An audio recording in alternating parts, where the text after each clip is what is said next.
Gary, first of all, I want to thank you for allowing me to come to your home and tell the story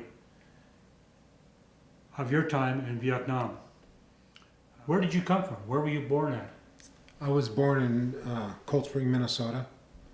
It's down Where? by Cold Spring. Okay. And that's located where? It's central Minnesota, about 13 miles west of St. Cloud. Okay, all right. Now, were you born on a farm or? No.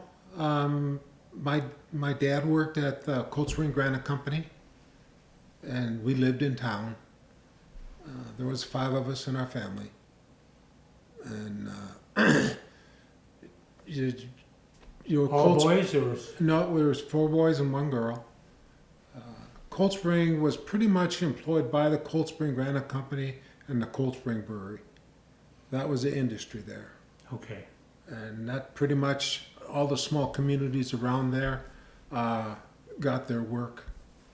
You know, it's a farming community back then. It was probably 1,200 people when I was young. Okay, nice sized town for kids. It isn't like growing up in Minneapolis. Oh no, Heck of a difference. we could go anywhere. We did. It was safe, and everyone knew you. Everyone kind of looked out. And if you pulled any pranks, you got called on the carpet. Sure. And by the time you got home, your parents already knew it. Already knew about it. Okay. So you grew up in that town, and did you move away from there before you went into the Army? no, I went to school there. Oh, okay. Parochial school. Graduated from St. Boniface High School in '65. Oh, 65. Okay, Yes. now you're getting to my era, so to speak. We're going to jump ahead. Now you're there. You finished high school. You're not sure what is this the point of your life where you're starting to think about joining the Army? I kind of was thinking, yeah, because I really didn't know what I was going to do after graduation. And the war was hot at that time, yes. I thought of law enforcement. I've always liked the outdoors. I thought about that. But a friend of mine flunked out of college, or he was about to, he said. And it was funny, I was going to enlist in the Air Force. My oldest brother was in the Air Force, and I thought I'd enlist in the Air Force, and I wanted to get into be a fireman or get into fire rescue for pilots. Sure. Well, Rich talked me into let's just volunteer for the draft and get it over with, do 2 years. I says, okay, I'll go with along. So we went the buddy system. Now you're talking about in the Army now. You're not the Navy? You still No, I'm in the Army. Okay. We volunteered for the Army, and we went to Fort Campbell, Kentucky, to basic training. And at that point, April 12th, we graduated from basic training. I always thought Fort Leonard was the main basic training. Is that? It probably was, but there's so many guys that they have to process that. Yeah. They just use it. Fort Campbell. I got orders to go to Fort Polk, Louisiana, light truck school, and my friend went to Fort Knox, Kentucky for armored personnel carriers. So we got split there. Now, the Army, buddy, did the Army guarantee you could serve together for your full tour of duty? Oh no, just basic. Just basic. Yeah. Okay. The trap is set. Yes. Okay. Yep. So we, and that was nice. It was really a culture shock for me coming out of central Minnesota. I had never seen a black. I had not been around any Hispanics. So going into the military, it was an eye-opener culture-wise. And I couldn't believe I met a young guy who was from northern Minnesota, and he said that they didn't have electricity. I just... Do you know whereabouts in northern Minnesota? It was up in this country. Up around Bemidji and Blackfoot? Yeah, I think it might have been a little farther north. Wow. North of Park Rapids, getting up in that Iron Range or Yeah. somewhere in there. But that was just hard to believe. His dad was a logger, and he had tough. We became friends, and he bunked by me. So He bunked by you where? at Fort Campbell. Okay. Yeah. So, like I said, I went in February 6th of '68, and we graduated in April 12th. And that day, I got on a bus, headed down to Fort Polk, Louisiana. They called it Tigerland, and if you went to Fort Polk, you knew where you were going. That was the front door to Vietnam. That's an infantry training post? Yes, it was infantry, but they also did a light truck, which I think was a shake and bake. They had to just train people. Sure. And so that's where we ended up. How long were you there? Well, that would have been probably, till the first part of June, because then I got leave. So April 12th till first part of June. How much leave time did they give you to go home? 30 days. Okay, not 30, okay. Yeah, it was just pretty good leave time. I got leave too, but I don't remember how much they gave me. Yeah. Which I was kind of surprised that you get that long, because they have you so pumped up that by the time they let you go home and stuff, you start relaxing again. Because every place you went on that base, if you were in a formation, you had to yell kill, you had to yell Tigerland, or something. Anytime you went over a billboard over the roadway. And usually that's when we're running and marching. All right. Now, how much time did you spend in this training at that location before you actually went overseas? April, months. half of April and all of May. So that would have been 8 weeks. That's pretty standard for the schools.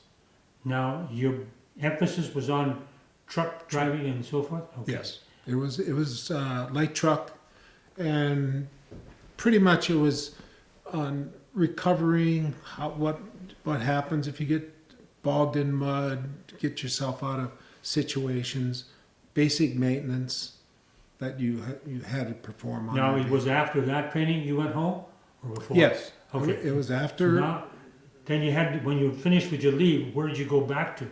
Same place? No, I reported to Fort Lewis, Washington, and I got there. We got processed. They took my. How did you get there? Train, car, plane? A plane, commercial ticket. The Army had tickets for you? Yep. Okay. It was already. A funny thing happened. I was due to fly out at 6:30 in the morning, and From where? Minneapolis. Okay, to Fort Lewis. Up to Fort Lewis. Well, my friends took me down, and 6:30 in the morning, we were over in Wisconsin and could see my airplane go up. You missed the airplane. I missed the Oh, airplane. geez. I got to the airport and the MPs were there. You're AWOL. Oh, they knew you were, well, they had a head count, I They guess. had a head count. And they got me on the next plane out. I got up to Fort Lewis. MPs, you're AWOL. And Well, technically you weren't because you missed the airplane. Right, If I you didn't missed- show up at all. right, then I'd be AWOL. AWOL. But we were laughing. I said, "Well, there I go, guys." How many were in your group that missed the airplane? Just you? Just me. Oh, okay. I don't even remember how many other guys were, any other military people on that plane that went up there. So it got processed. They took your clothes away, gave you your jungle, the Vietnam No, clothes. you took your Class A uniform away. Yeah, so I had that. I had everything in my duffel bag. And I took it away. Yep, and they gave me new. Got some shots, and I think it was 2 days maybe, and we loaded up on a Air Force C-141, and it was full of troops. It was packed. And that's what we went to Vietnam in. Where'd you land? I ended up in Da Nang? Bien Hoa. And that is, what, a little northeast of Saigon. Okay. Bien Hoa was an Air Force base. Oh, okay. So I landed there. We went through an induction, had to fill out postcards, let people know your address. Then you had to sign a card in case you became a POW, what to do with finance and things like that, In case you became a POW. in case you became a POW. And so you had specific instructions to what to carry with you and not to carry with you? No, it was just what to do with your pay, or if you had anything withdrawn. You know, I wasn't married, so that was not an issue for me. It was primarily married guys, and you kind of laughed about what the heck, you know, it ain't gonna happen. And then they loaded us on a bus and they drove us over to Long Binh. That was my first station. It was with the 87th Transportation. That's transportation facility only then? It was Army headquarters. Oh, I was in, and it was huge. In 1969, it was estimated there was 60,000 soldiers there. at that one At location. that one location. I guess it was large. Yes. And in the 87th, it was a 2.5 ton. We call them deuce and a halves. I drove one. Okay. I know what you're talking about. Yeah. And most of our training, you know, getting your legs wet, I guess, that's kind of what I think they use that for. We would go to Saigon and we'd offload on merchant ships and bring it back to Long Binh. And we did that quite a bit. I think that was, you're just getting your feet wet and driving in Vietnam. But you know, with 60,000 troops there, that took a lot of logistics just to keep them fed, keep everything rolling there.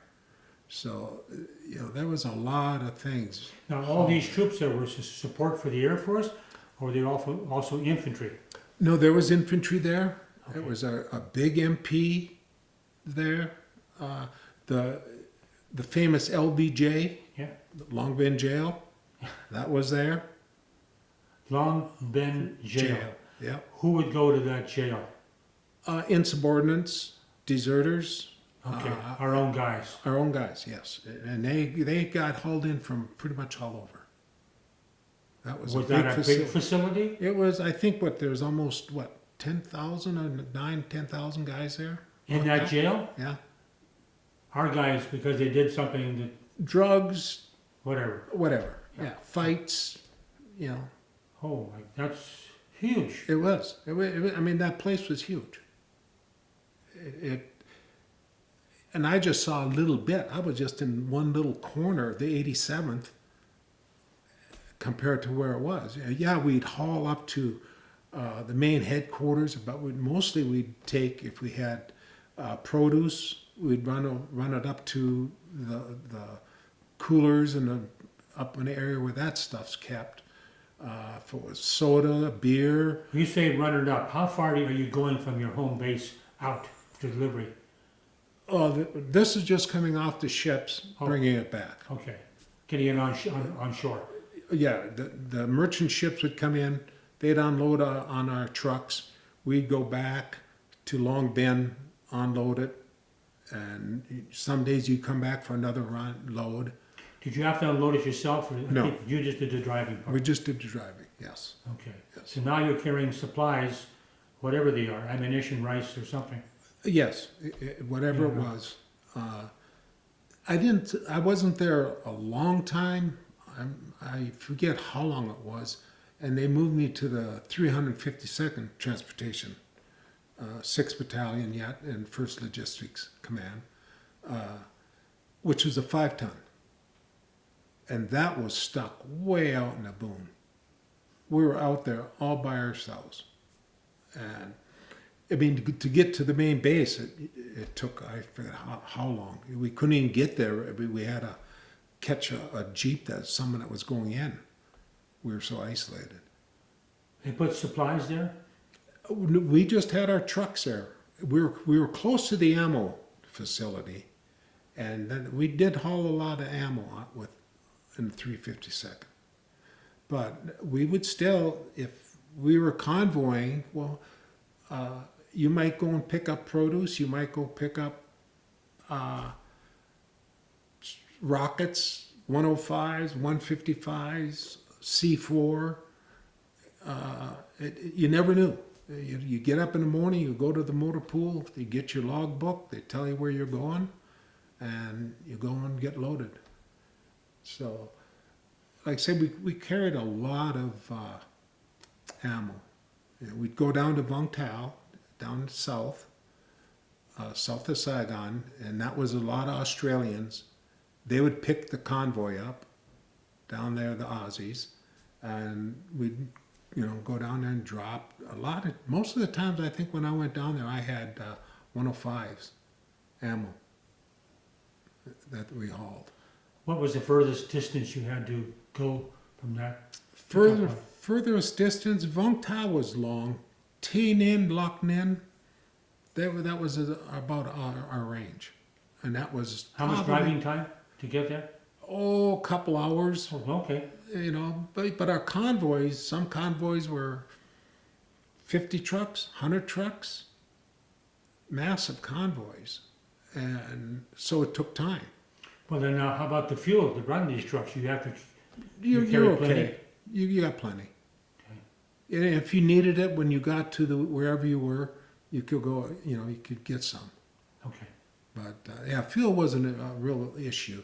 It was a time of day that you got out, because you had to get all these trucks staged in an area, and then you would pull out. So you might leave by noon, but by the time you get there, it could be, who knows. Do you have to stay overnight then? Sometimes, yes. Sleep in the truck or what? A few times we just sleep under the truck. Matter of fact, one time, I'm not sure what fire support base, but some poor guy was underneath, and the reason we slept underneath is mortars, artillery, and his truck rolled and got him. His truck rolled? Yeah, his truck moved and got him. Truck moved? Killed him. Rolled and squashed him. Yeah. Wow. Well, you would think with the spies around, they would know which trucks have the ammo, and that's the one to attack. Oh, they know. I mean, you can see it. When you haul rockets, it's right out in the open. Oh. And a lot of times when we haul that stuff, we were pulling a trailer too. If you pulled 155 Howitzer ammo and you had a trailer, you would take off and you would have flames blowing out of your stack, because that thing was grunting. It was a lot of weight. Yeah. That's the heaviest things we ever pulled with those trucks. But And you didn't have power steering, so you had to watch where you put your thumb. yeah, you watched. Yes. 'Cause I drove one, that's why I know the hard way. Uh-huh. And Yeah. that steering wheel turns, if you hit a hole, it goes pretty fast. You don't want your thumb in there.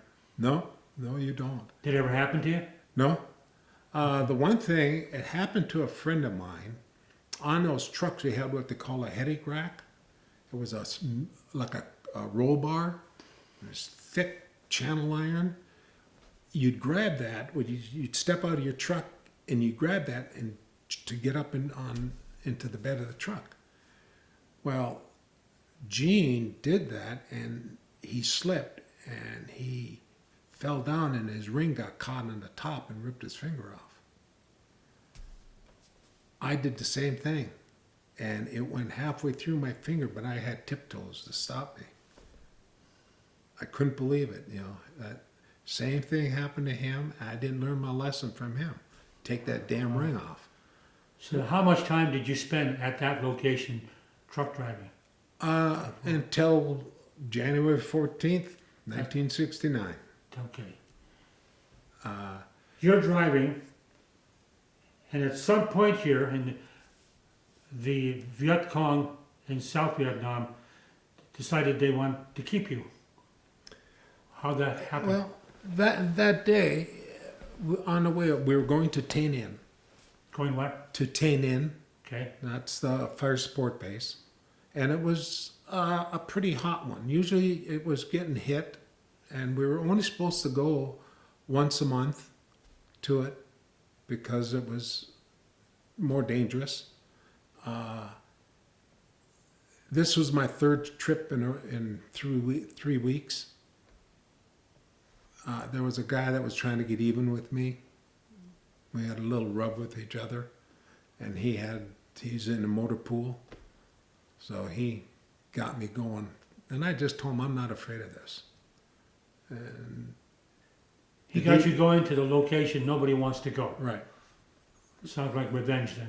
Yeah, oh, it was. Yeah. And no, he was not liked in Fort Polk in Louisiana. He wasn't liked. So, yeah, he got, and I just said I wasn't afraid to go there. And the day before, the convoy before, I was carrying ammo up there. The day I was going up on the 14th, I had a load of tomatoes.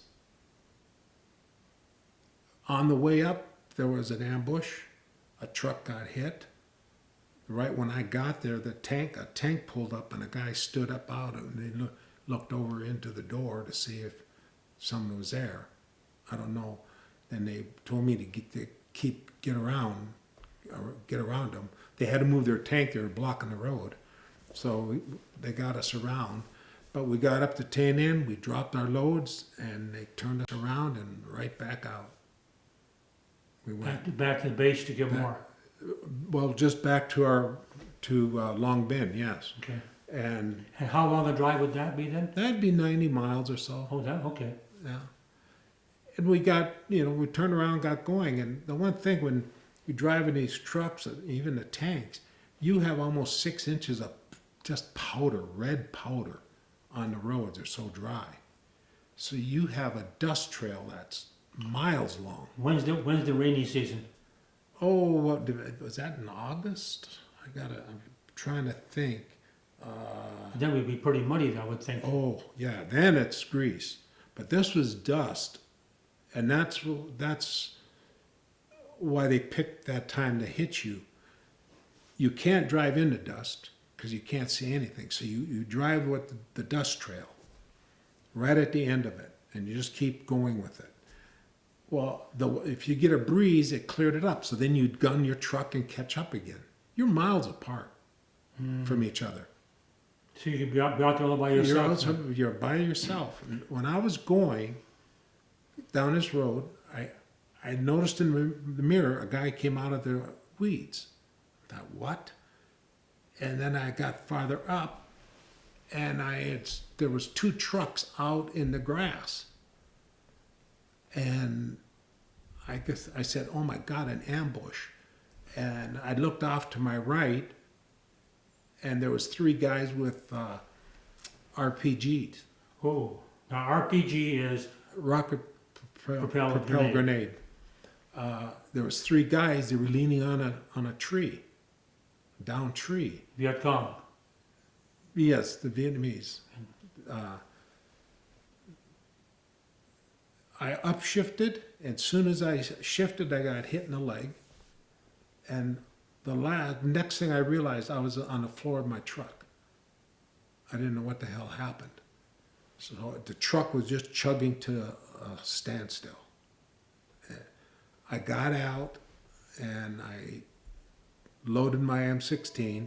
It jammed. And so I took another clip, slapped it in, and it set, and I was going to run for some elephant grass that was off to the side. And when I did that, a guy popped up on the other side of the road. And so I turned and I shot him. And out of my left peripheral vision, I could see someone coming around my truck. So I just started to pivot to get him, and he got me. Where? He got me through the wrist, up in the shoulder, and then here in the chest. So that knocked me pretty flat. And I was laying there, It burned. It burned so much. It was amazing what that felt like. And So now, I kind of came to. He had his rifle right in between my eyes, and I was looking, and he reached in his pocket and he pulled out a piece of paper, and said that he was going to take me a prisoner. what was the paper for? They were on a mission. I mean, why would you go into combat with a piece of paper that would say, "I'm going to take you as a prisoner of war"? They were after a body. And I was the one. So, You ever figure out why they wanted that, a body, a person? Psychological reasons, maybe? yeah, it was, I've read some other things that kind of make sense. When we got released, they said we were used for ransom. They'd use us for ransom if they got in a pinch. Okay. Others, I read that the Hanoi wanted to keep some prisoners down south to make it look like it was the People's Republic Army that was running the show. As that wasn't the case. It was being run out of Hanoi. And I was not captured by Viet Cong like the guy in the loincloths, or just these guys had uniforms. So they were the People's Republic Guard, and more organized. So Now they've got you there, you're wounded, they're talking to you, what happens next? They walk you off someplace? he told me to get up. He just pointed his gun, "Get up," and I walked past the guy that I shot, and we just kept going. And they tell you got about 5 hours to get away, if you're going to get away. Well, I was bleeding pretty hard out of the shoulder. My pants pocket was just bulged, and we got into this grass area, and I heard helicopters, and there was some gunfire going. So I start playing scared, hallucinate. No. I get on the ground and I'd put my hand up. No. And I was just biding time. Just figured that either they're going to come in with a helicopter and he's going to shoot me, or he's going to take off, or they'll get him. But The Vietnamese had their own helicopter. no, that was Americans. Oh, okay. They were there. They were coming into where the ambush took place. So I heard them. I heard the choppers coming, and I heard small arms fire going. And that I figured that's the only chance I got to get the hell out of here, because I was going to be dead otherwise. He put me in a hole, put a bandage on my shoulder, and we waited there for quite a while, and they took me out and marched me for quite a few hours. And then we rest, and a lot of people come looking at me, and they checked my wound, and they bandaged up. They put one on the leg. They had that bandaged. Luckily, the one that went through the wrist, it went here and came out right there and never did a thing. Just, that Small was- bullets? Any idea? It was an AK. Okay. AK-47. Okay. So yeah, it had a good lead, just as a lucky one there. What time of the day is all this happening? Morning, afternoon, evening? This was late evening, Late evening. getting into the evening. Yeah. But you had good light though at the time. Oh yes, I had good light at the ambush. Yes, that was probably 3 in the afternoon, maybe something like that. When that happened. So then they marched me, took me to different camps till they got me to where they wanted me. It was a big bunker. And when I say that, they dug out a hole, covered it with logs, put the dirt back on top and leaves on top of that. And they had just had a stairs that went down into it, and that's where they put me. And I was there for a while. The doctor would come and he'd check the wound, or the medic, whatever, you know, we call him a doctor. It surprises me they cared that much. Yes, they took care of it. So Yeah, that made it quite clear they had other uses for you. Yeah, as you know, some of those photos that you see, I was a big guy, 6'4", and that's showing that little guy walking behind me. Yeah, So that was used, I was told, propaganda. yeah. But I don't think they just got me because I was just happened to be the one they got.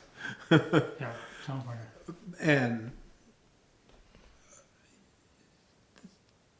you know, at that one bunker, they'd want me to come out and sit out. I was so scared, I didn't know what was going to happen to me yet.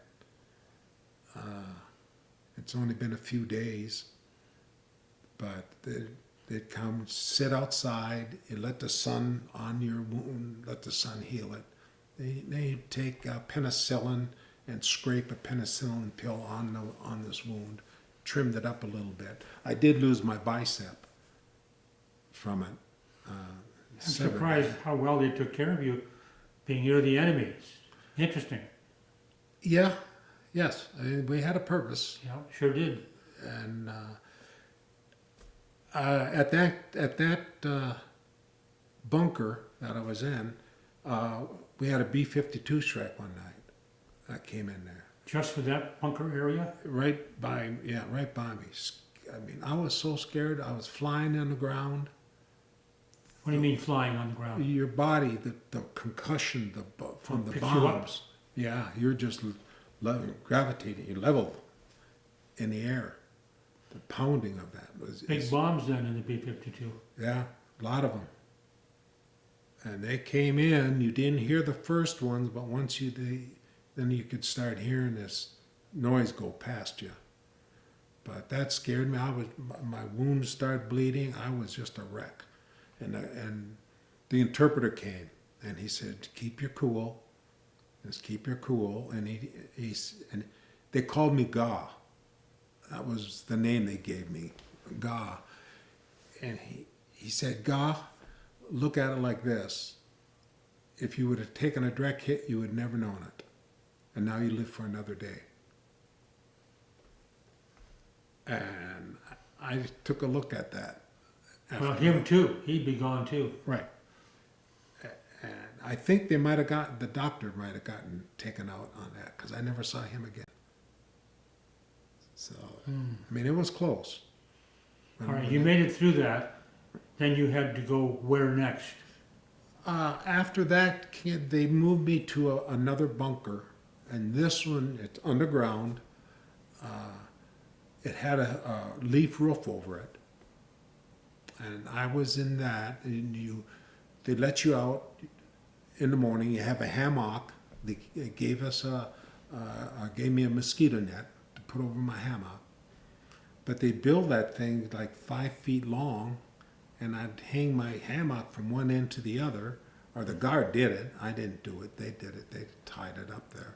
And I'd get in and I'd be almost like, sleeping like this Oh, yeah.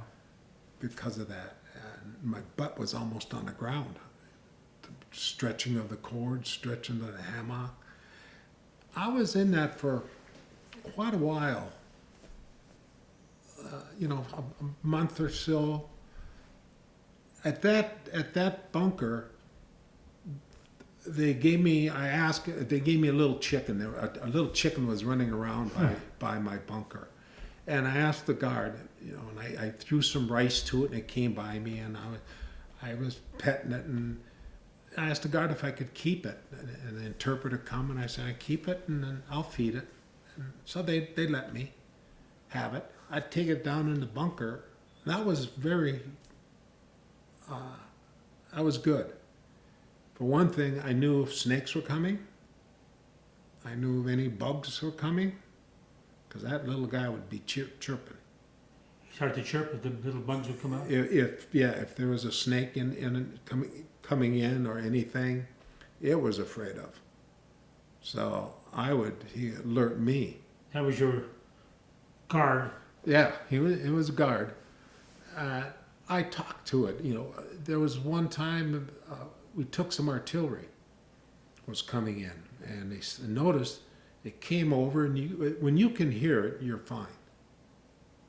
It's not the movies where you hear it come in and it blows you up. No, it doesn't work that way. And you could hear it come in and it start getting less. And finally, all you hear is a click, boom. And then they're right on top of you. And I start talking to the chicken, and we're done. What kept the chicken from running away? Well, it stuck by. I was giving it food. It's a chicken. They're going to eat what food. And he was down in the hole with me. He couldn't get out.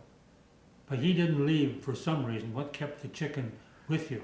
Yeah, he just, we became, it was Just treat him well. Yep. At night they locked you down. You had a bamboo tube that you would urinate in, defecate in if you had to. At that place, I was really breaking down. I didn't eat very much food. I couldn't eat that rice. You couldn't eat the rice? I couldn't eat the rice. Why? The taste, it was just, I don't know, I just couldn't do it. Okay. And so then they made like an oatmeal. They added a sugar to it, and they got me, and I start getting that down. Then I got to more solids, and finally I got. Where are you at this time? Still in that same foxhole. Yep, same bunker with the chicken. How deep is the bunker down? It's about 5 feet down. Okay. And how big around or whatever? It's probably 4 feet wide, Oh. 5 feet high, Okay. 5 feet long. Just enough you get your hammock in there, and you got room where you can crawl out and get out when they let you out. My body was breaking down on pretty kind of fast. I couldn't walk. I had such pain in my legs that I would just sit up all night and rub them and rub them, and the pain is just horrendous. And they took me to what they call a hospital. One night, the guard came and told me to come out. They unlocked took the chain, and they put me on a bicycle. And here was this guy. I was on the bicycle, and he had a board tied to the handlebars, and they pushed me through the jungle to another facility. And some doctors looked at me there, and they upped my food ration, and they gave me vitamin B and other vitamins. They gave you vitamin B. What was the reason behind that? Did you ever find out? It was for malnutrition loss. I think what I have learned, it was a vitamin B deficiency. I have what they call beriberi. Yeah. And that's part of the reason I think they're just guessing. They couldn't figure out what was wrong. I told American doctors there was actually blood weeping out of the tips of my toes, and they just thought I was crazy. And the guards asked me if I was trying to hurt myself. Then you must have had an interpreter there then. The interpreter, yes. Okay. Yeah. He asked, if I was trying to hurt myself. And I said, no, I was just in so much pain. If you touched my foot, I would want to hit you. It hurt. They took me back, and they gave me these vitamins and the shots and stuff. At that time, they also gave me a letter from home. So this was still in '69. How did they get a hold of that? Apparently through the Red Cross. And I knew it was, and my family confirmed it, they could write. It was a sentence, just one sentence. I think it was 12 sentences they were allowed to write. And they gave that to me, and all the names of my family were there. Wow. And after that, that's when I made my mind up. They weren't going to kill me. And I had to go see the commander. They wanted to do interrogation, and we went through that whole little game. And, finally, I just told him, I said, look, I'm a truck driver. I don't know what the hell I'm going to haul. We don't know what we're doing till the day you get into your truck. That's when you find out we don't know anything. So they let me alone. They didn't. After they give you give them the serial number, your name and serial number and stuff, and then they get mad at you, and that's when I finally just say, hey, we don't know anything anyhow. But so they left it alone. And I told that commander then they're not gonna get to me. So What do you mean you're not going to get me? I'm not gonna break down. I'm gonna make it through this. Oh, okay. That letter really helped get some confidence because I was heading on the dark side. Yeah. I can see And why. alone. I still had, I'm still alone. I was alone for probably. I mean, you were the only prisoner there. Right. For quite a while, I was the only one. They were all around me. We know that. Prisoners? Oh yeah, but they just kept me alone. And It's interesting. They had other prisoners in these dugouts, but they didn't bring you anywhere near those things. no, There's a question there. Of course, Yeah. it's why. yeah, I don't know. And that lasted for a while. We went to another camp. It was another bunker. And it's been so long, my camps, I have a map that a couple of the pilot and this captain, their recollection of our camps, where we were. And this one camp that I'm thinking we left that and we went to this other place. We were under plastic. We haven't gone to any camp. We were just kind of bivouacked out. I could see guys in the on the bushes across the way. It was a little ways. I could just see movement of people over there. So why did they just keep you in one spot and they didn't do anything? Yeah. It's like they camped out or something. Well, they're waiting to make a move, decide where they want to take us. So then we finally moved out of there. They had those other guys walking ahead of me. I was walking by myself. And How was your leg at that time? okay, Right. the shoulder was the biggest thing. There at that place, my arm, I couldn't lift it. So I just kind of punch a tree, just kind of working it a little bit, like you're boxing it. And they came and put another chain on my leg. Another chain. Yeah, so I had both legs chained Chain to because what? to a tree. Oh. Because I was hitting that tree, and they told me don't do that. That the guards didn't like that. So they did that for a little bit. They took it back off, and we moved to a different bunker. And that one is where we got hit again. And this time, they came over with a C-130. 131 and sprayed it. Agent Orange? I have no idea. It made us sick, a cough, you couldn't get air. And a helicopter came by, a Huey, and he came right by me. I always have to look out when I'm in those bunkers, when there's noise. And I looked out and I could see the helicopter go right by me. And I could see the guy. And I thought, God dang, Yeah, right. maybe they're going to see it. And they left, and I heard this jet. Came in, dropped the bomb. They came and looked again. They did that a few times. And it opened up, and it came by one more time, even closer.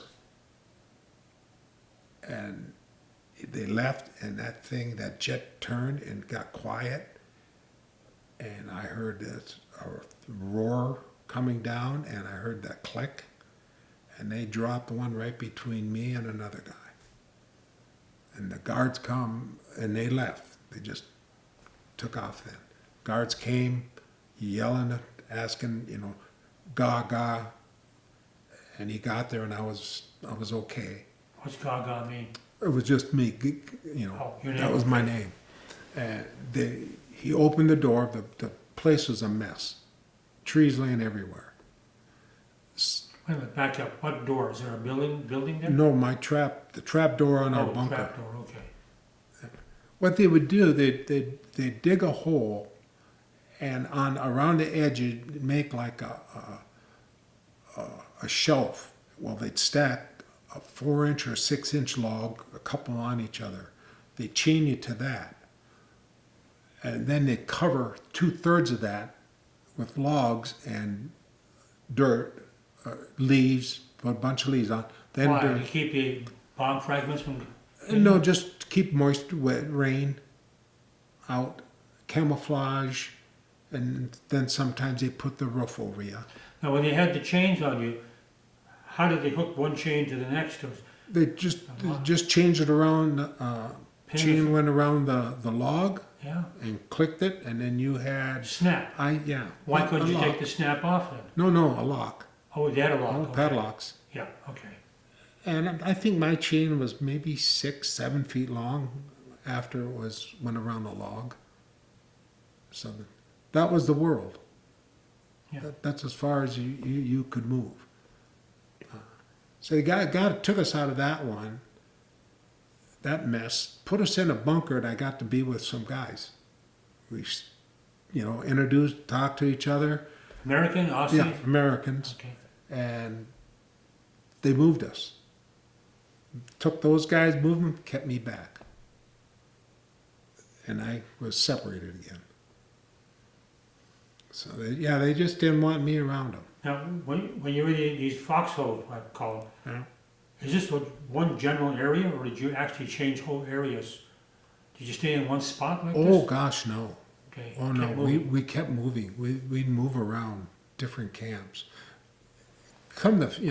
Through the whole 4 years that I was gone, captive, you would come back to some of those sometimes. You would move for whatever reason, but then again, we'd come back. If it was, coast was clear, there was no activity, so they took us back to that area. I don't know. And that was the strange thing. Well, did you ever get out of all these foxholes and go to a prison or something? No, we never. Okay. The guys it was in the jungle the whole time. There was no buildings, No, nothing. nothing like that, no. So for 4 years, you just keep moving around the jungle? Mm-hmm. And the room was the 4 by 5 foot hole with the Yep. ceiling and so forth. And You think at this point they're going to use you for something, but they're not. no, they just haul us around. Huh. Makes you wonder why. And at that one camp where they double chained me and I said I could see, they took a guy out of there, and the guys that were with him told me this. One day they come and told him, pack your stuff. He left. They let him go. Just in the middle of nowhere? Yeah, How's a guy going to find his way around? they just let him go. And I read a thing where he said he escaped, and he got picked up walking down the road by Americans. Picked up by... Chopper, someone saw him, and they went and got him. So the chopper saw him by accident on the road? Probably flying by and saw someone Somebody walking? and went down and looked, and yeah, here was this American. So there was enough clearance to get the chopper down. Oh yeah. So it's a double story, because I read where said he escaped, and Bobby and Felix, they just said they come and told him, come on, pack your stuff, and they took him. And no one ever found out why they did that. No. Interesting. So that, and it happened to be the guy was from my same unit that I was from. He was a staff sergeant. Well, when you got captured, how many trucks were in that convoy? Ooh, geez. Probably 50. And you're the only one out of that, all those I was trucks? the only, there was two other trucks that were off out into the grass. But yeah, I was the only one that Out of all those drivers and whatever. that got in trouble. Huh. So Okay, now you're in the, you're not in the Hanoi Hilton, you're out in the jungle all the time. And they didn't flaunt you to the public saying, here is one of your guys, we're taking care of him, so forth? no, They didn't? not. You know, You must have been curious, well, what's gonna happen next, because they're keeping me well Right. fed for a reason. Right, you never knew. We never knew. You couldn't figure it out why. I didn't get, well, let's see, what is it? About 71, I'll go. I got to live with some officers. Vietnamese officers. No, Americans. Oh, American, okay. Yeah, there was some American officers. I got to live with them, and Now, that was really You said good. live with the same kind of hole in the ground? Yeah, we were in, no, we were in monkey cages then. Monkey cage, Yeah, made of bamboo? no, logs. What, describe a monkey cage, I can't picture it.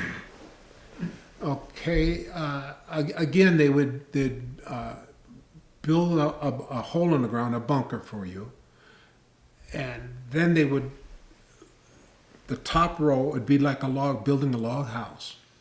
They'd put the main frame down, and they came in with a brace and bit, and they drilled the hole, and down the whole thing, and they got 4-inch logs, and on the bottom they took their machetes, and they wedged it and made a pegged it.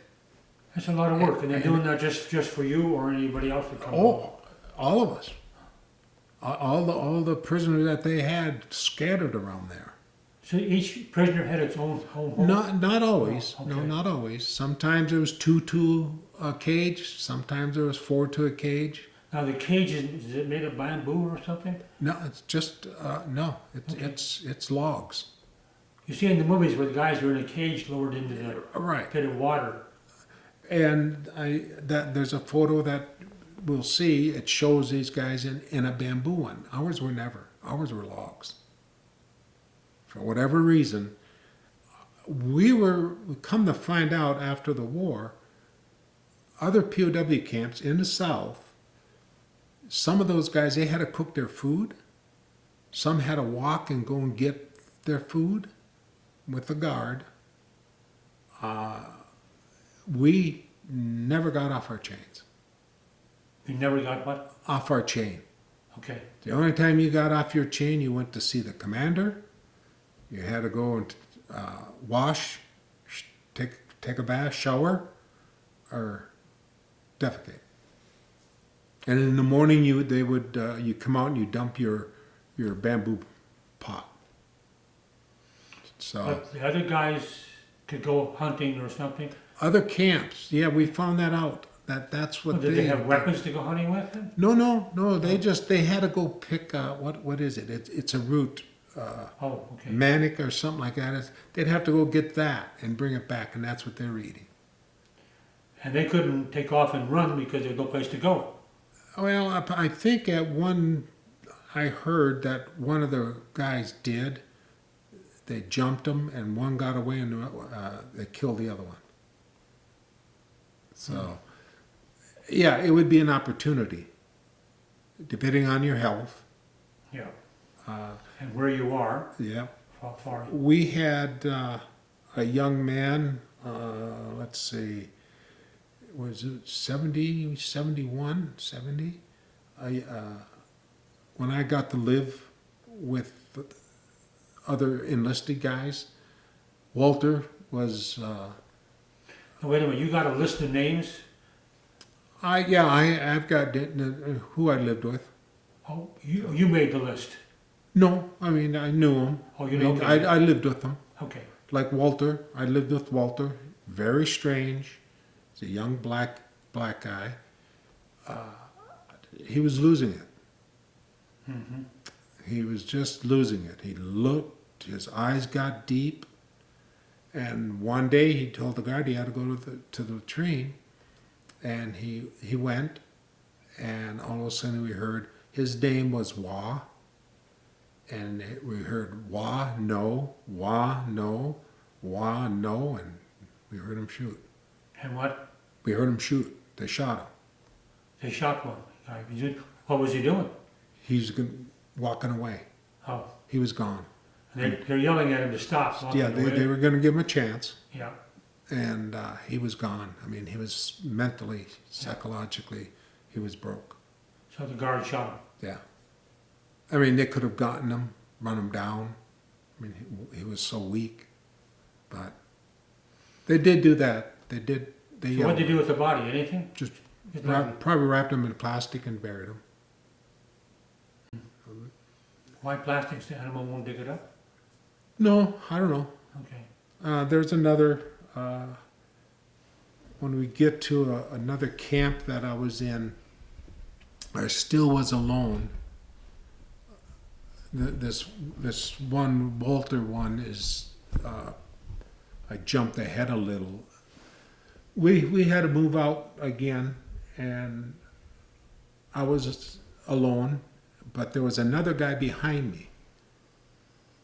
I noticed. Well, they put us up under plastic, and I could see this guy off to the one side because they did the shower or the water hole, and the latrine was back down this path. And I would go and take a shower, and they would make that guy look and say, "Don't you want to do that?" And there was something was wrong with him. He just didn't eat. He just hung in his hammock, hung over to the side. And the guards would always go over there and cover their face. With what? Just their hand or a Oh. cloth. See if he's breathing, you mean? No, their own. So he must have stunk. One night, it got real busy. They came right by me. I mean, the trail came right. I was hung Now, here. who's they? The Vietnamese, the Okay. doctor, the commander, guards. They come by with candles, and they come right by me and went down and went over to him. And there was a big commotion for a while. I was just laying there watching. Because they shot his... No, he was just, whatever was wrong with him, Yeah. he was sick. The next day, two guys came walking by me with shovels. And they walked right around. Because of my size, where we were camped, there was only little trees like this. So they wrapped the rope around as many of those they could, and then they had to go and anchor to something bigger behind it. Well, that crossed the path. So they had to walk around that path. And they walked around that and walked by me. Then the interpreter come and got me. I had to go see the commander. I got there and they were asking me these stupid questions. Like what? Oh, just routine. How you feel? How is it? You know, and just dumb stuff. And I thought, this is stupid. Went back. That body was gone. Oh, the black guy? No, whoever that guy was, he was Caucasian. Caucasian. Tried to stop from walking away. He was a Caucasian. Yeah. And that was gone. So I think he died, and they went and dug a hole for him. Now, this guy I'm talking about, the white guy, he died before Walter did. It was before. After that, they moved me in with some other guys. That's when I first got to live with. In the ground. Yes, we had a bunker then, but I was with other guys. But it must have been a bigger bunker if you got 4 or 5. Oh yeah. And they dug these things. It didn't take them long. How come they didn't make you guys dig the hole? Nah, it never. There's one time, there was Danny, he was a helicopter pilot, and they had us carry logs for our bunker, our cages. They were building cages. I didn't mind it. They gave us extra food. for doing it, you know, but I looked at it, I was getting some exercise. Carrying these, you know, a 3-4 inch log on my How was shoulder. your arm in the meantime to do this? Okay, I mean, I you know, everything was on the left, carrying it.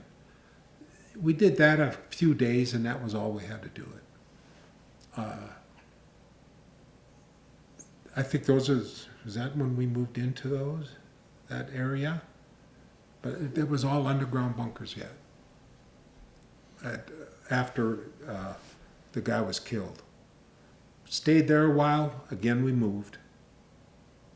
You know, they moved us so many times, I don't know how, within that 4 years, period. Was anybody then taking a lot of pictures during this, Oh, no, you think? Okay. no. Because in your book, you talk about a French photographer. Right, that was when I was captured. That's where those photos come of me. Okay. After that, I haven't seen anything. If there was anyone ever around our camps. Well, you're moving around from camp to camp to camp to camp. At some point, you're getting close to being let free. Was there any indications that something was going on? Oh yeah, we knew, you know, toward the end, but in '72, after when Nixon got elected, that's when he made the push into Cambodia. That's when all hell broke loose again. They moved us in. Now you say they moved into Cambodia, the regular Viet Cong army, or the ones The Americans. That's when they had never gone into Cambodia up until '72, supposedly. But that's when they pushed in. They were pushing in to knock off the supplies to bring Ho Chi Minh Trail thing? yeah, Yeah. try to bring them to their knees. And when they moved in, we got caught. We were moving. We got caught out in the open, just behind a few bushes. And there was spiders, tarantulas all over the damn place. Bananas, trees, here and there. I was trying to hide. They told us to hide behind these bushes. We were just... A cobra was flying along, and all of a sudden he did a 90-degree dive and came straight down at us. And I thought, oh God, they spotted us and they're gonna raise hell. It came down and he peeled off, and that was it. If they saw us, I have no idea, I couldn't believe it. Now who's they? Who saw you? If the helicopter pilots, Okay. if they saw us.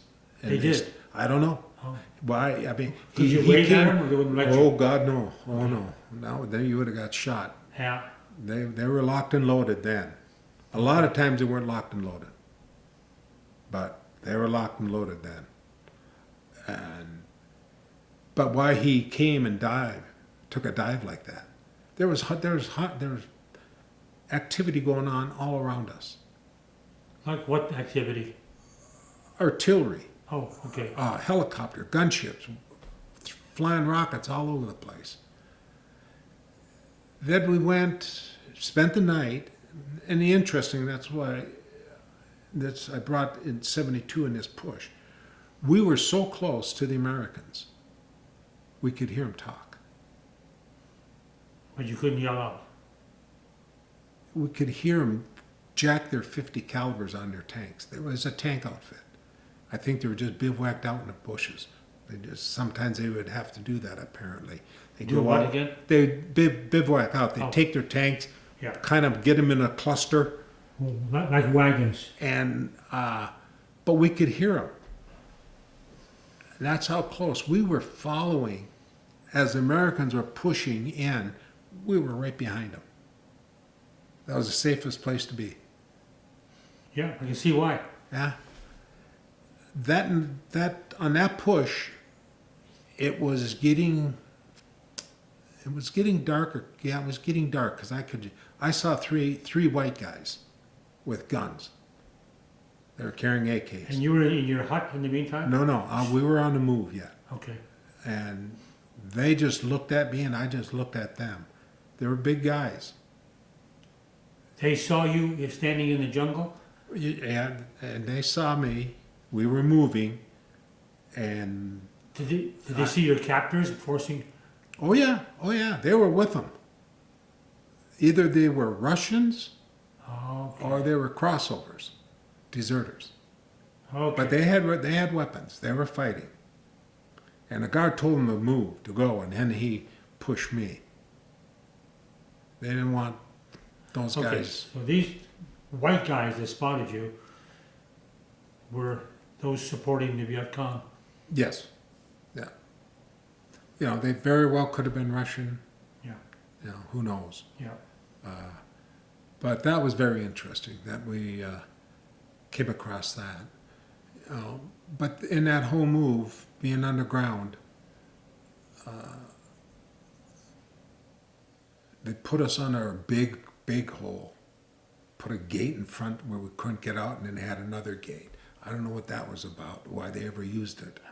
Steel gate or a No, bamboo wooden. gate? No, a wooden, just made out of logs like this. Okay. They threw us in there for quite a bit, a lot of activity. Took us out and then moved us some more. We moved pretty deep into, in 72, real deep into Cambodia. They moved us. At this camp, we lost another guy. It was a captain. Lost. Why? He died, How? probably pneumonia. Okay. He got, I think he was malaria, might have had malaria, pneumonia. He just Okay. got caught. Got sick and. Got sick. It was rainy, cold, and he was living with some guys. They moved him away from them, just had him out under a plastic tarp. And yeah, Bob just got so weak that. Talk about plastic tarps. They must carry a supply with them then. Oh yeah, they use a lot of plastic.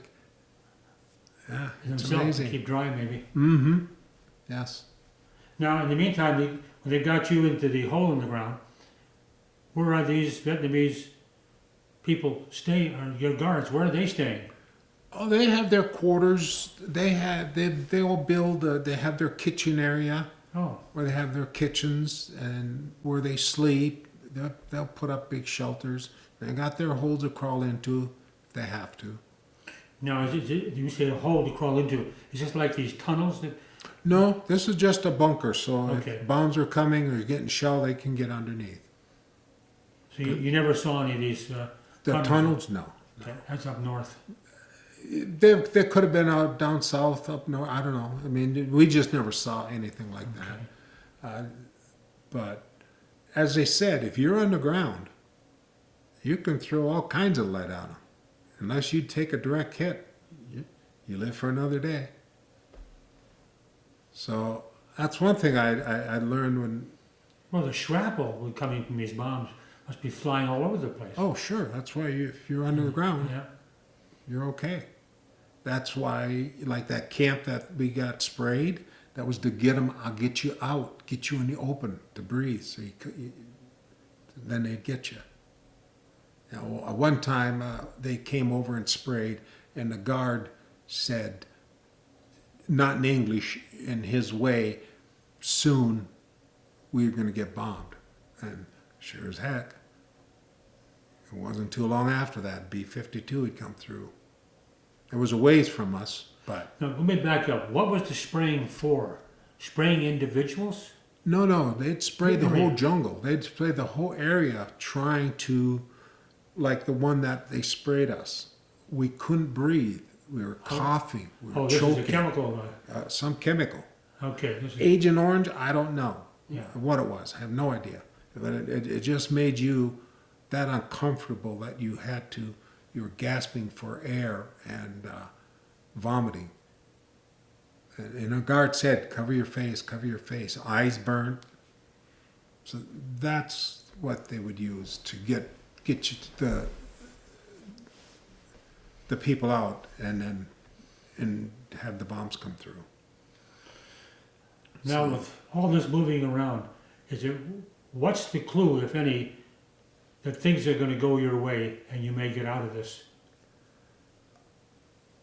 We would listen to their propaganda radio, So they had their own radio. Oh yeah, and because they, in the indoctrination, when you first get captured, they tell you that you will be when you get re-educated. Yeah, and then you listen to their radio.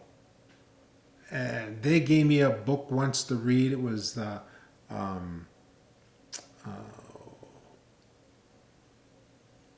Binh Dinh Phu when the French got taken out. 54 or The something. Chronicles of I think it was Binh Dinh Phu. Yeah. They gave me that to read once, and they'd say, maybe we should keep you to fill holes. Maybe we shouldn't let you go. Maybe we should keep you to fill the bomb craters. Why would they want the holes filled? It was just Busybody something- work. Yeah, I mean, they'd just say that instead of letting us go home, they'd keep us and make us fill those holes that we've created. They would just make statements like that, and it was just, Now, are you getting close now to being freed? In '72, we had, let's see, we had some English-speaking guards that came. It was an all-new bunch. It was probably a dozen of them that came, and they were guarding us. And we knew there was something going on. One, there was less activity. After the big push into Cambodia, they got that over with. We didn't hear as much activity where we were. The bombings wasn't much. There wasn't, a lot of aircraft. So we thought, something must be happening. Well, I know what Hanoi Hannah would say, that what we have to listen to, that about the Paris peace talks, and then we go through the whole spiel of the Americans. The food. They would sometimes we wouldn't get fed. They'd say because of the imperialist United States bombed our trails, we couldn't get food to you. And then they use these games like that. It just the whole thing was psychological. Sure. It was all mental. Yeah, I see that. Yep. If you had to have a strong mind to get through it. Well, now you're hearing about the peace accords going on. Was there any other indication that things are going to change shortly? No, not really. It was, gosh, I'm not sure when we had the, when we got the English-speaking guards, but there was some of them were very curious. Wait a minute. They would ask the guards, The guards were curious about what? how we lived. Oh, your culture. So to speak. Yes. Yeah. And they spoke very good English. Some of them. Well, didn't you, in your book, you say that one of the guards was in Chicago going to school or something? The commander said he did. That he went to the University of Chicago. Wow. These other guys, now they went to some other universities. You could tell they were different. You could tell there was a difference in them compared to one guy that we call Shaggy Bear.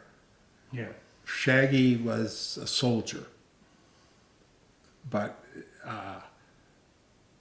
he did his job, but he had some humanity in him. One time they gave us peppers to eat with our rice. Pepper what? Peppers, hot peppers. Okay, hot peppers. And I ate them, and by mistake I touched my eye, Oh. and it burned, and he was giggling. He was what? He was laughing. Oh. And then he told me to take water and put it up. So I did. At my canteen, I was trying to wash it. He finally came over. He took his AK, put it over on his shoulder, and reached down and stuck his hair into my eye and rubbed it in there to get His hair on his head? Yep. To absorb the To get that pepper oil out of there. Yep. Did you know what was about to happen? What? No, he just come walking up. He was on guard. Yeah, but you're tall and he's short. No, I was in my hammock. Oh, okay. And like I say, he was laughing about the whole thing. I was just like, oh, jeez. So there again, he did that. And he was a soldier. These other guys were educated soldiers. One night, one guy was talking to us. It was late, and he was asking us questions. Well, he got caught. We could see the commander come walking and caught him talking to us. He was gone. He never guarded us again. They moved him somewhere else or not. But after late in later part of 72, when things were really cooling down, some of them would suggest not too long you get to go home. But, there was one guy, he was just a loony. He would run around, you Americans, you're trying to kill us. He put metal plates in your boots so you can cut our throats. And he found, the metal plate that was in the boots. He was always making accusations, and he's just... In English? Yeah. Okay. He was one of those that spoke. Now, what's So we were getting, the war was... And what was your coming to first an- clue that were you treated differently? Oh, yes. Yep. Food came, new clothes. Food was better, a little more. Trying to get some weight on us. Those were the signs that something was going on. Just the whole treatment was getting better. Okay, now that you're being fed and clothed better, where did it take you to before you got released? It was just another camp that had cages that we just, hung in there. We were still chained. Okay, but now, what point did the chains come off and you led to an Air Force base or something? They told us to pack all our stuff up. They gave us a little bag to pack our clothes and all, and that. Took our chains away from us. So we knew then, the guards then were saying that we were going to go home. Threw them out in the center of a circle. We were all kind of just in one area in a circle. At that time, they brought civilians in to merge with us. Wait a minute, they're civilians or captured? No, Captured. capture civilians. Okay. They brought that, and there were some other military guys that they brought in that we didn't know about. So there was 27 of us, 27 of us, 28, I'm not sure, that came out of the South alive. And then we were all released at Loch Ninh. You were what? Released at Loch Ninh. Okay. How'd you get to Long Binh? By a truck. They loaded us on a truck, drove us to it, parked on one side of the airstrip. The Americans were on the other side. And they told us to get down. We got down, and I was talking with this captain that was captured, and he had been at that battle, and he was telling me what the heck went on. They really got their butts kicked on that one. Which battle was this? At Loch Ninh. It was a fire support base. Okay. And we were standing around waiting, and finally they told us to get back on the trucks. And they took us back to that camp. And back on the chains. Sat there and thought, we didn't know what the heck was going on. Finally, told us to take the chains off. Well, one of the guys at that time, he reached his leg out and he pulled a chain back. And he got it. He brought it home. And that's what you have. That's this. That's part of that chain. So that's what held us for as long as you were there. It never come off. Didn't I wear the skin off on your leg? It got raw. Yeah, when you had to walk, when you marched, you had it. That padlock on your ankle bone, just kill you. It just hurt like hell. So, you couldn't flip it. You flip it forward, it just always rolled back over to the side. But you'd have the chain on. One time they chained me. They put a choker on me, and they put a chain on my waist, and then they put the chain off my leg onto that. So I couldn't move this way, and I couldn't hardly walk. And I really didn't do anything. I don't know. How long were you like that? Just one march. One How time. long was the march, Oh, time-wise? 5-6 hours. 6 hours with that. That's a long march. Yeah. Well, you're not, it's in the jungle. And you're walking by candlelight. But, How did they know where they were going with just candles? oh, they knew. How do you find these sites if you're walking in the jungle with just candles? That's amazing. Yeah.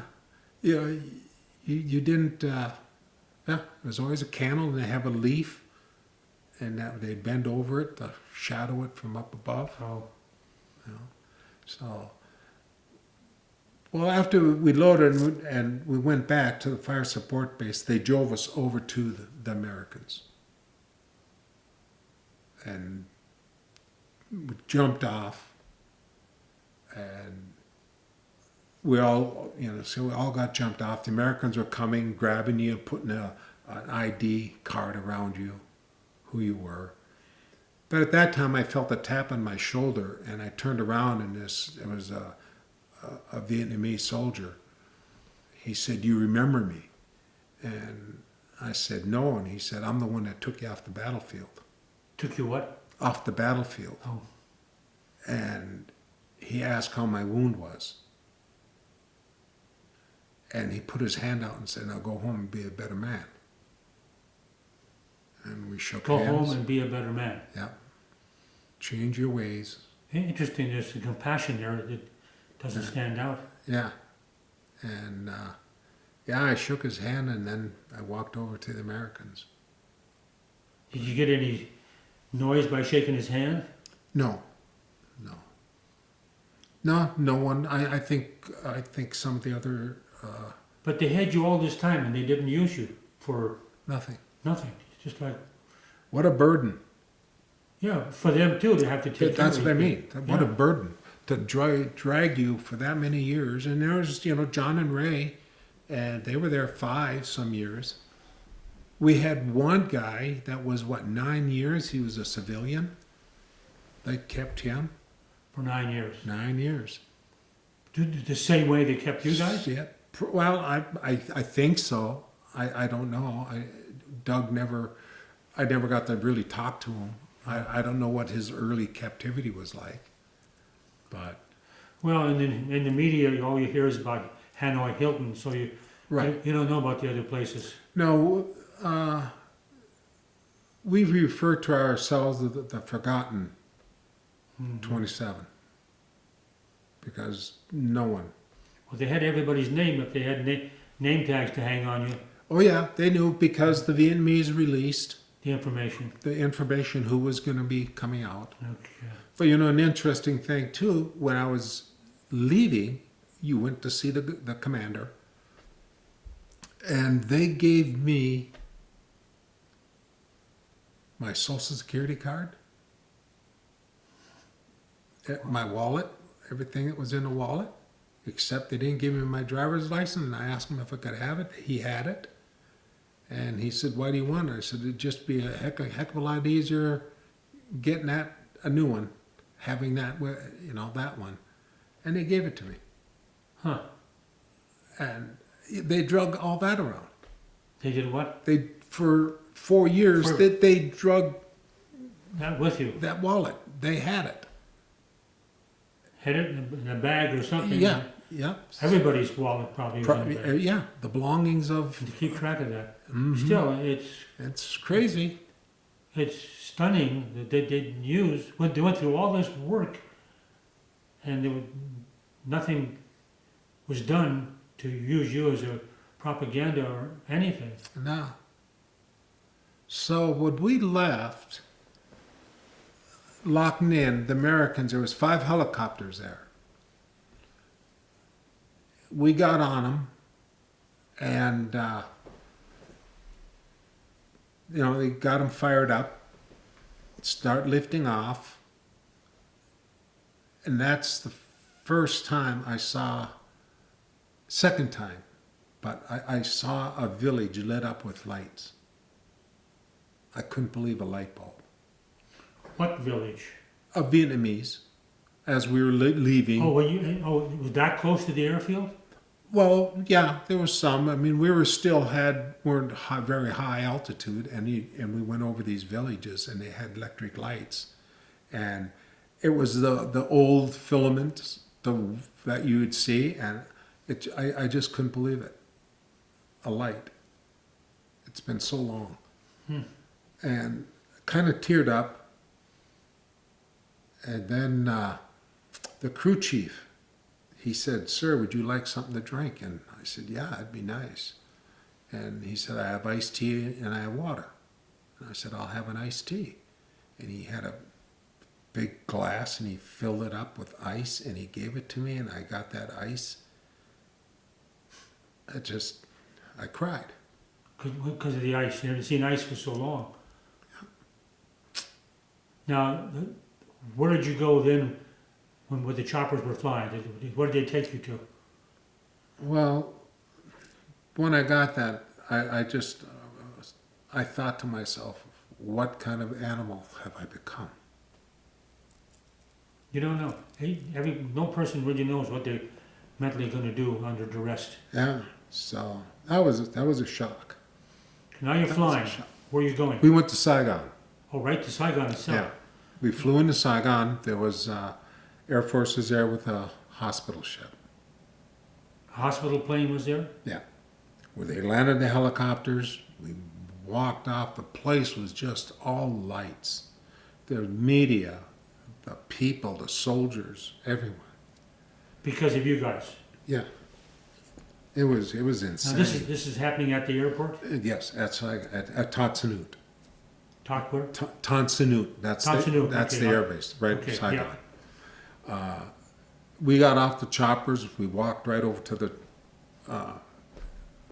airplane, got on, and That airplane had medical services? yes, there was nurses on board. One of the was he the Marine pilot? There was a pilot that got shot down right at the end, and they put him on a stretcher. But that was it. And it was funny when we were on that thing. I noticed the two officers, John and Ray, they were very quiet.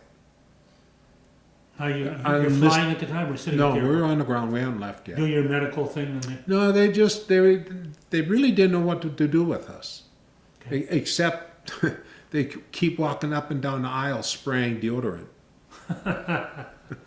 And we thought, what the heck? I couldn't smell it. I didn't think I stunk. But yeah, they'd walk down and spray, and they talk to us a little. How you feel? These are Americans. Men or women? Men and women. Okay, They had both. Yeah. Military now? Yes, these were Air Force Okay. people. So we left, and then we went to Clark Air Force Base, Philippines. We got to Clark, and big hoopah. Let me back up a second. Did you take the time to go and talk to the media a little bit? No. Just kind of bypassed them? Yep, Okay, went right by him. all right. Then we went to Clark, and we went to the hospital there. All the POWs came there. The guys from the north came in, we came in, and that was the main collecting point. Got debriefed, got checked over, gave you some clothes. We ran around in scrubs pretty much as enlisted guys, and most of the pilots and stuff, they all were in their uniforms the next day. I don't know where they got them, but they had them, and we were there. I don't know how many days we were there. 3, maybe 3, 4. there was the dietitian come and asked me. She said, "Well, what would you like to eat?" And I said, "Liver." And she said, "Liver?" And I said, "Yeah," as I always liked onions and liver before I got caught. And so next day there was liver. And then when I came through, he said, "You're the one." The cooks. Yeah, they called me two-plate. I always had one full of meat, and the other one I'd throw some other stuff on. But yeah, it was funny. How many days did you stay at the Clark Air Base in Philippines? I think it was around 3, maybe 4. What happened 3. during those days? And just Well, debriefing and Yeah, kind of medical talk. At that point, they would tell you if you lost someone. They called me in and they told me that my dad had died, and so they went, informed everyone of that. You had a chance to call home. And probably then after that, then they start flying us out. now, you, which we'll see later, you kept your Vietnamese clothes. Yes. Did they let you keep all that stuff as part of? Yes, they didn't take that away from us. The chains they wanted, but after that, they wanted the plates and that stuff too. Some guys kept their plates. Kept They the had- what? What we ate out of. It Oh, was a okay, porcelain plates. plate. Oh, okay. Now you're on your way home by jet, I assume, Yes. and you flew into where? When they brought us home, we dropped off different places, let people off. But I flew into Denver, into Buckley Air National Guard Base. In Denver. In Denver. It was How long actually were you in there? Aurora. I was in the hospital, I got there, February? We got released on the 14th, so I was there until first part of March. So how long in duration of time were you in the About a month? 3 weeks. 3 weeks? And was it for any particular reason or just a general checkup? Just checkups. I was having stomach problems, a lot of debriefing. We would sit in a room 1 week and these guys would just ask these questions over and over and over. Where were you? All our moves. And we knew pretty much where we were. We knew there's an area, they call it the Parrot's Beak. Call it what? The Parrot's Beak. Paris Beak. Parrot. Parrot Beak, okay. And it's where part of Cambodia comes into Vietnam, and that's the big area that we were held, right up in that area for the Now- whole duration. They made a lot of movies, Hollywood, of that time. Did you ever watch any of those? No. I can see why, because I wonder how accurate they are. Well, I've heard some guys say, and even some guys that were prisoners, that they've Yeah. watched some and they said that was pretty good. Accurate, you mean? Accurate. And stuff. That is I don't watch movies. Yeah. But I never watched anything Vietnam. I can watch World War II stuff, Yeah, but not but Vietnam. I don't watch Has Vietnam. there ever been any interest or desire to go back there? No. Some people do. Yeah, they do. They find closure, they say. Yeah. After what happened to me, I don't hate them. Yeah. I come to realize, and it was before the end when I got with these English, they're doing their job. They were just like, they got drafted like I did. Well, I'm surprised that they didn't have the treatment that you got, which kind of goes against everything we heard about prisoners. I'm sure there's places where terrible things happen, Oh, yes. but you Yes. guys were lucky. Yeah, Still baffles me that they didn't use you for propaganda. right. Okay, now you're in Denver, you're all checked out. Now you fly from Denver to Minneapolis? Well, yes, my family met me out there. Are you flying commercially from Denver or military? When I came back to Minnesota, I flew commercial. Okay. But So that, like I said, it was 3 weeks. My family was there about a week with me, and No, wait a minute, your family was where? they were in Denver. Oh, they were in Denver with you, okay. Yeah, the So military. you all flew went back them out. together. Yep, military flew them out. They met us out at the air base, The military flew your family from, Minnesota. you know, where they got on? Well, they out of Minneapolis. Okay, but they used commercial flights. Sure. Okay, I was thinking of a C-130 to fly your Oh, no, okay. it was all done commercial. Mhm. And there was another guy with there. It was Danny, and Danny was from Chicago, so his family was there. Okay. They put us up on the 10th floor.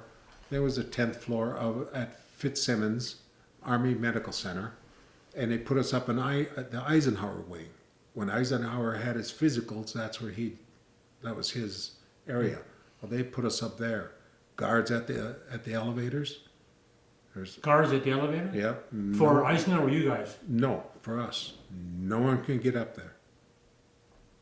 Just our families. Just to keep it private. Yep, just kept it private. Guards, you mean MP? type? MPs, yeah. Yep, upstairs and downstairs on the floors. They And how long did you stay there in the Eisenhower room? 3 weeks. Why? So Just long. getting checked out. They did dental. They were doing other tests. So now you're in Minneapolis? No, where are you now? Well, In, after that 3 weeks, I came home. okay, but for those 3 weeks you were in Minneapolis? No, I was in Denver. Denver still, okay. Yeah. But when you went to Minneapolis, then you went home right That- from there, same right. day. Yes, they asked me, do you want to fly to Cold Spring with a helicopter or do you want to drive? And I said, oh, I'll fly. Well, who's going to bring the car back then? No, well, it would have been a military motorcade if I would have But chosen your that route. family got to Minneapolis somehow. How'd they get there? They I- drove, didn't they? Huh? Didn't they drive from where your hometown to Minneapolis? Probably, yeah. But you were in Minneapolis and they flew you in a helicopter. No. What happened to your family? They were already home. They Oh, were okay. only in Denver 1 week. Ah, okay. Your Yeah. family's already back to Family's home. back, yep. And you got into National Guard helicopter in Minneapolis and Yep, they flew me in the Cold Spring. wow. Yeah, that was quite an ordeal. Yeah, I saw pictures of you had a big audience waiting for you to come. Mm-hmm. That was nice. Yeah, there's probably 7,000 they estimated 7,000? that came. How far is this town from Minneapolis? North of 60, 70 miles. That's all? Yeah, it's Oh, I right in the didn't- central. It's not that far really. Okay. Oh my gosh, what a tribute. But yeah, there was people all over. And when I came into Minneapolis, I was on commercial. There was media there, but they took me right away and escorted me out down to the helicopter that was waiting out there. So the only time I had media in Denver, a lot of it. Everyone was there. We had media sessions where when I became missing, the Army assigned a military officer to the family. And Colonel Jim Brummer was his name. He would be on stage and he would be the moderator. Sometimes he'd tell them, no, back off. Don't ask questions like that. You know, how news people Yeah, are. there's going to be some embarrassing questions, awkward, like how did it feel to be, dumb questions like Yeah. that. So they did that. Okay. Now you're back home. You got a tremendous audience. So how did you handle that? One thing that happened, a bad thing happened to me with the media. In your hometown? No, in Denver. Okay. And I was going to give a story to the Minneapolis Star and Trib. And I was talking to the guy, and he said, let's go out. And I said, okay, we'll go out. And I had a friend that was living in Denver, and I called Tom, and so we went out with him. We were talking about different things about Now, Tom and captivity. you and this reporter. Yes. We were talking about different things. And the reporter said he had to go to the bathroom, small bladder. Tom come back out and said he's in there writing. And this was not supposed to be an interview. No, just to have a It beer was just together. out, yeah. Yeah. And he asked me what my darkest day in prison was, and I said when Nixon got reelected. When what? When Nixon got reelected. Oh yeah, I saw that in your book. Yeah. Yeah. And he never put the explanation in why. Because I knew that all hell's going to break loose. And I got a chain around my leg. And they're bombing the shit out of this place. That was my dark day, because that's when I could have died. Well, a lot of people said this war could have been over 2 years earlier. Right, exactly. That guy was in office. Yep. So the next day, Minneapolis Star and Tribune, letters about that big. Oh. I got the paper. Guggenberger's darkest day, Nixon's reelection. Pentagon called, said, what the hell is going on? Pentagon called you at home. Not me, they called the colonel, Colonel, Brummer. he's an overseer of you? Yes, he's the Okay. overseer. And there's, what in hell is going on? And I told them. And This took place in Denver. yes. Okay. So after that, I just quit. Yeah. I don't trust the media. Well, it's sensationalism, and that's what they were looking for. Yeah, back then even. We think it's bad today. Yeah. It was bad. They were looking at it then. So coming Anyway, back, let's go back to the hometown we're back. where Yeah. you got this wonderful audience and so forth. Did you mingle with all these people for a while, or you just say hi and thank you and come home? No, I talked. A lot of my friends, they were on a hay wagon, and they were this.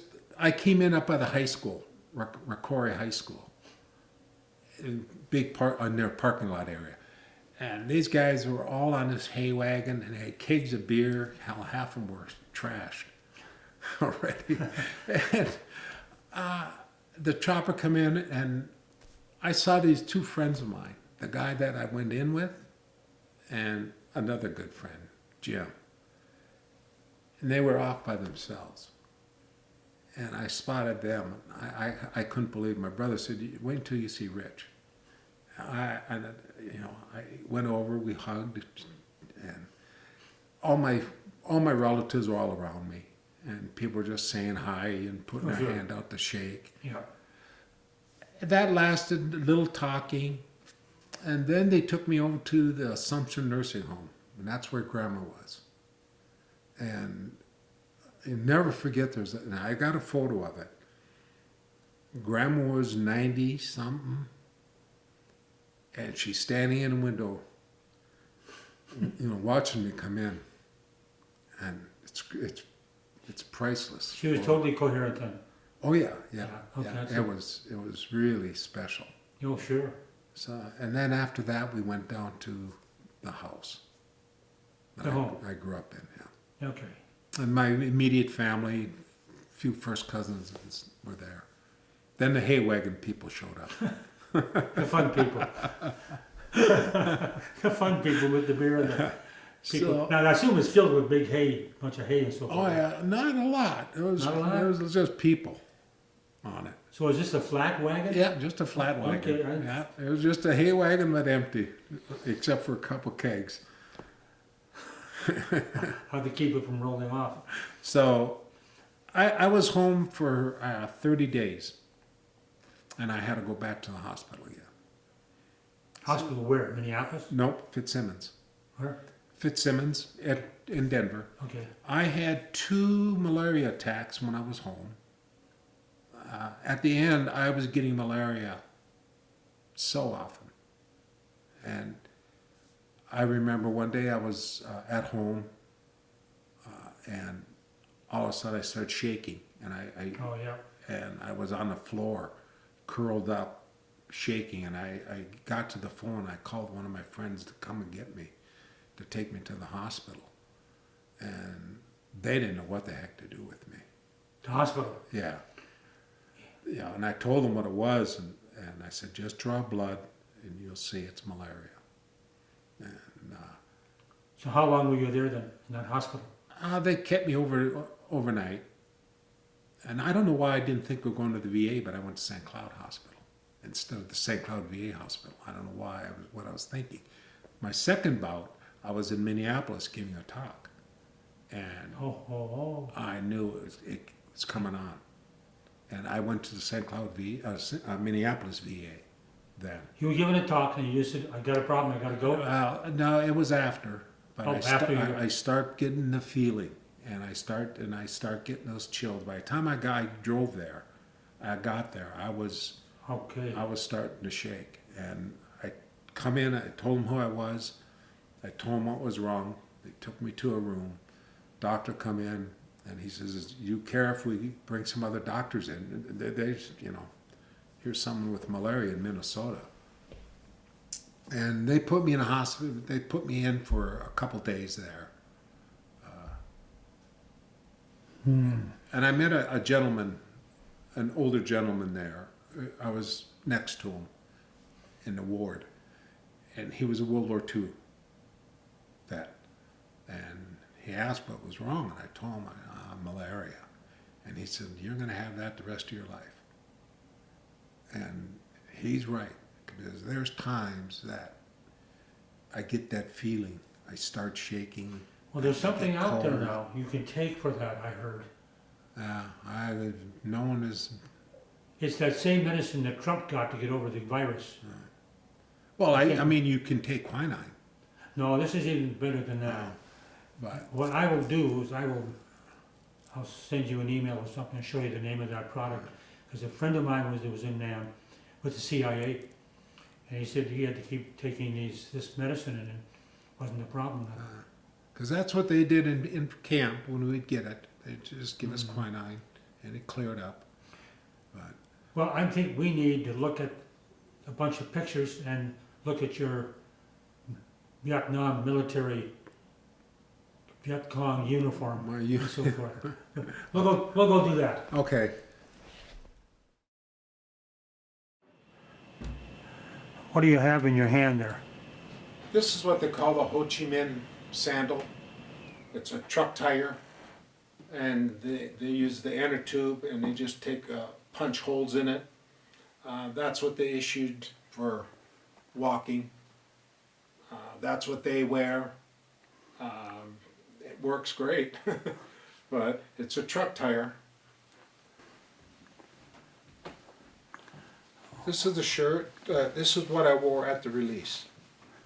This is what you wore this when? When I was released. This Okay, is what I had on. That wasn't the shirt you had for 4 years then. Oh no, you went through those. They pretty were, well. you dysentery, so of your body. Okay. They'd give you new ones when you needed them. Okay. But- What else did you put on the table for me? And there's the trouser, and that's what was worn. That's what we wore. That was our prison garb. It was either this color, green or black. And I've got a. How many pants did you go through? Oh boy, a lot of them. I mean, A lot, but- because the only way you could clean yourself after you defecated was with a leaf. With what? A leaf. A leaf. And What's it made of? Cotton? yes. It is cotton though, it's not. Yeah, nope, it's Okay. cotton. So these things would rot because your body was just filthy. Okay. So you'd rot out. And this is just another set. It's black. What is that, pants? In your hand, I mean. Yes, this is a pair of black ones. It's all cotton, it's not rayon or No, anything like I that. mean, these were really weird. Pretty strong. Okay.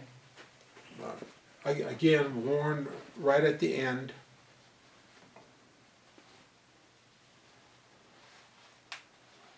I've been packing these around ever since '73.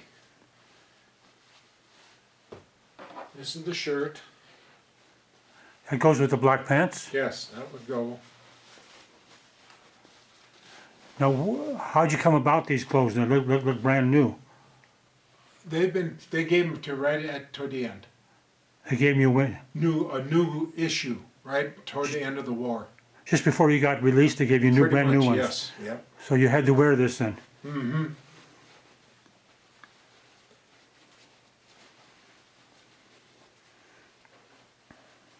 And I had a beret. Looks like a French beret. Yeah. Now, was that worn every day or just, No, this was just, again, at the end when I got these. okay, This I wore, they'd make me wear this if we were going through a village, a Vietnamese village, and they'd want me to crunch down so I wouldn't stick out so much. You know, that was just a joke. so was this hat something special or just an ordinary? No, this is about what they would wear. Okay, they didn't want you to wear that for, or did you have to We wear it? never had a hat Oh. in captivity, no. You did not wear that, that's just something you brought back because, I wore this only on a march, okay. and they just never took it away from me. And this is the blanket you got. This I carried around for 4 years. What's it made of? Again, it's just Cotton? probably a cotton. Yep. You carried that blanket there for 4 years. Yes, they gave me that, and then that's what it. They gave this to you just as you were being released then?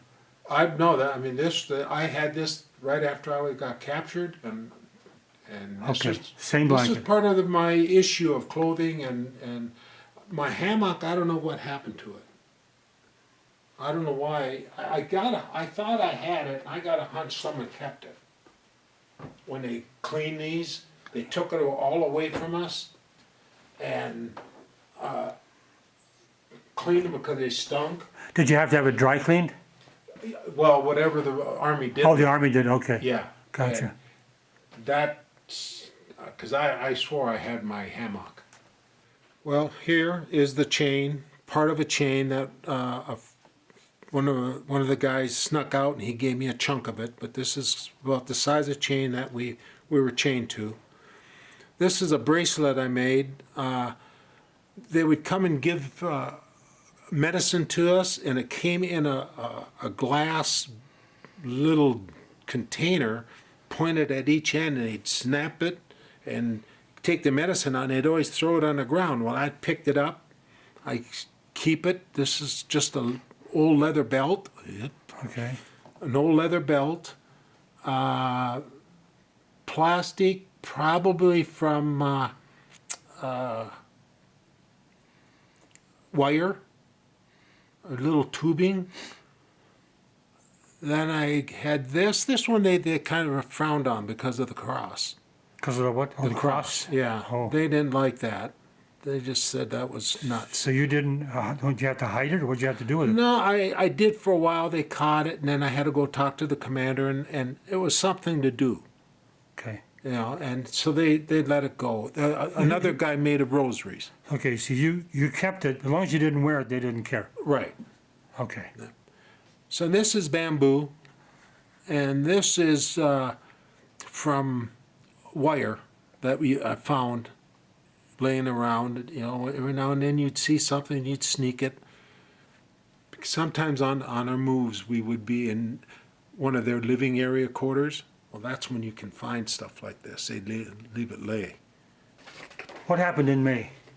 Well, I was asked to come to the Washington and lead Congress in the Pledge of Allegiance, and I met Senator Humphrey and Jack Kemp and several other senators that were there, and I have some photos of that. Okay, we'll dig them out, if you can find them. Yeah, they were right here.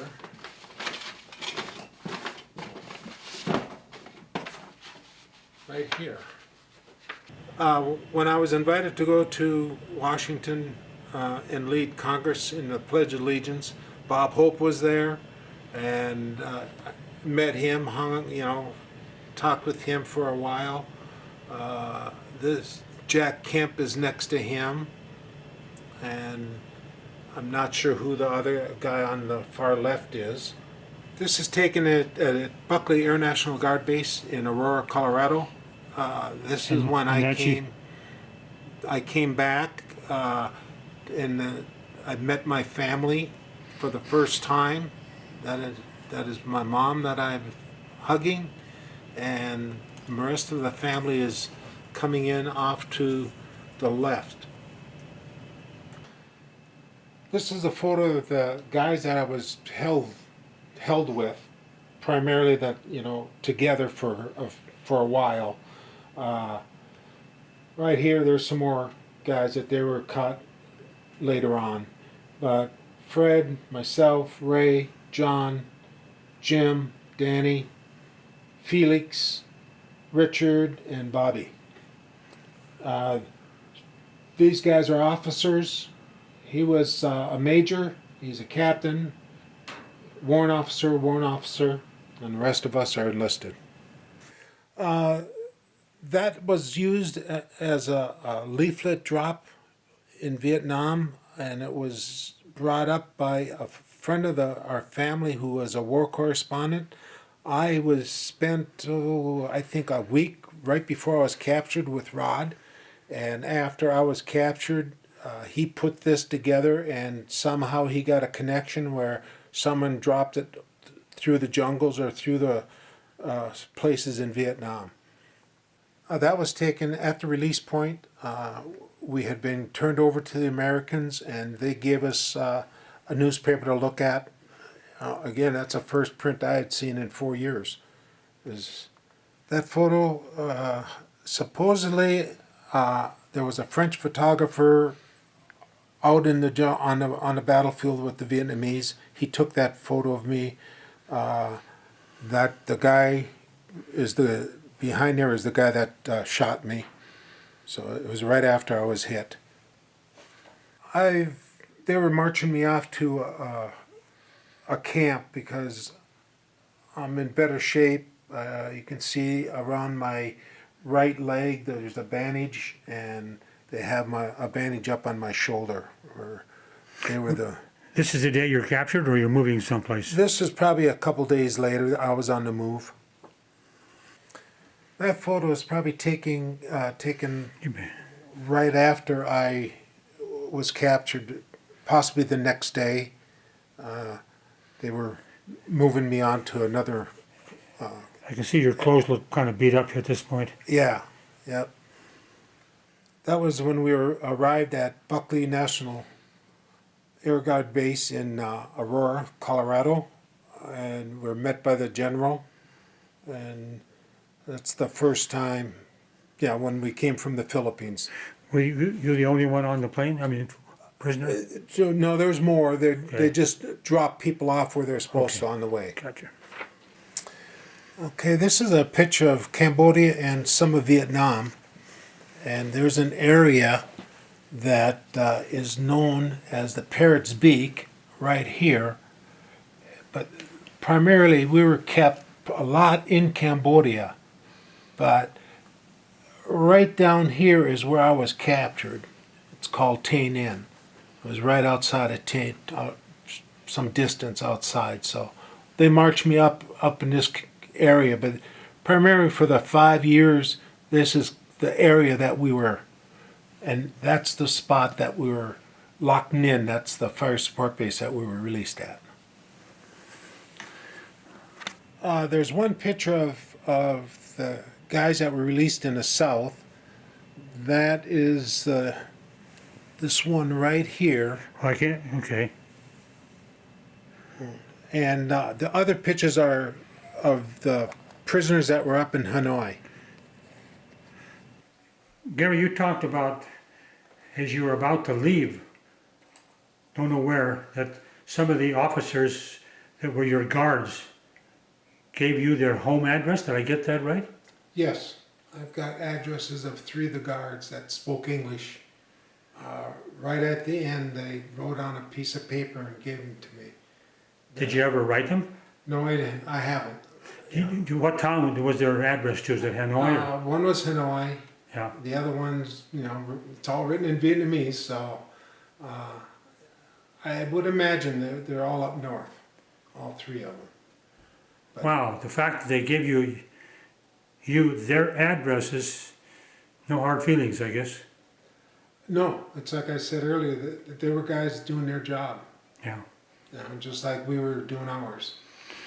Gary, thank you for taking the whole afternoon to go through this piece of history. It's just phenomenal.